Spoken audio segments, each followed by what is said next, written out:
Lorsque Dieu, notre Sauveur, a manifesté sa bonté et son amour pour les hommes, il nous a sauvés, non pas à cause de la justice, de nos propres actes, mais par sa miséricorde, par le bain du baptême.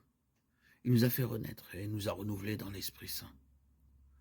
Nous sommes son peuple uni à son époux.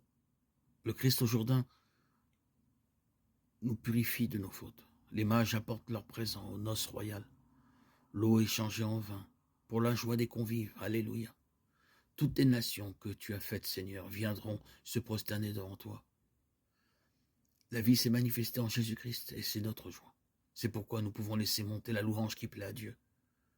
Grande, merveilleuse tes œuvres, Seigneur Dieu de l'univers, ils sont justes, ils sont vrais, tes chemins, roi des nations. Qui ne te craindrait, Seigneur, à ton nom, qui ne rendrait gloire? Oui, toi seul est saint. Oui, toutes les nations viendront et se prosterneront devant toi. Oui, ils sont manifestés tes jugements. Jésus, roi de gloire et Seigneur de justice, roi de l'univers, toi qui as appelé les mages à venir t'adorer, manifeste ton nom à tous les peuples.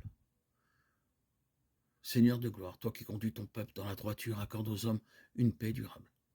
Seigneur éternel, toi qui demeures pour les siècles, répands comme une rosée ta parole en nos cœurs.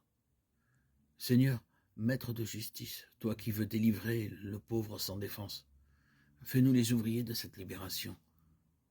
Seigneur, dont le nom est à jamais béni, accomplis pour nos frères les merveilles de ton salut.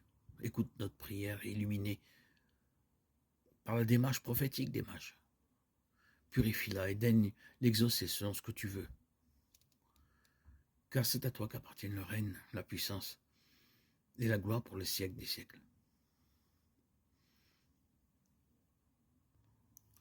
Bien-aimés, quoi que nous demandions à Dieu, nous le recevons de lui, parce que nous gardons ses commandements et que nous faisons ce qui est agréable à ses yeux. Or voici son commandement, mettre notre foi dans le nom de son Fils Jésus-Christ, et nous aimer les uns les autres, comme il nous l'a commandé. Celui qui garde ses commandements demeure en Dieu et Dieu en lui.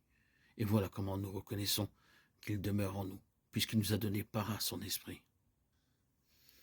Bien-aimés, ne vous fiez pas à n'importe quelle inspiration, mais examinez les esprits pour voir s'ils sont de Dieu. Car beaucoup de faux prophètes se sont répandus dans le monde. Voici comment vous reconnaîtrez l'Esprit de Dieu. Tout esprit qui proclame que Jésus-Christ est venu dans la chair, celui-là est de Dieu. Tout esprit qui refuse de proclamer Jésus, celui-là n'est pas de Dieu. C'est l'esprit de l'Antichrist, dont on vous a annoncé la venue et qui, dès maintenant, est déjà dans le monde. Vous, petits enfants, vous êtes de Dieu, et vous avez vaincu ces gens-là, car celui qui est en vous est plus grand que celui qui est dans le monde. Eux, ils sont du monde, voilà pourquoi ils parlent le langage du monde, et le monde les écoute. Nous, nous sommes de Dieu. Celui qui connaît Dieu nous écoute. Celui qui n'est pas de Dieu ne nous écoute pas. C'est ainsi que nous reconnaissons l'esprit de la vérité et l'esprit de l'erreur. Lecture de la première lettre de Saint Jean, 3, 22 à 4, 6.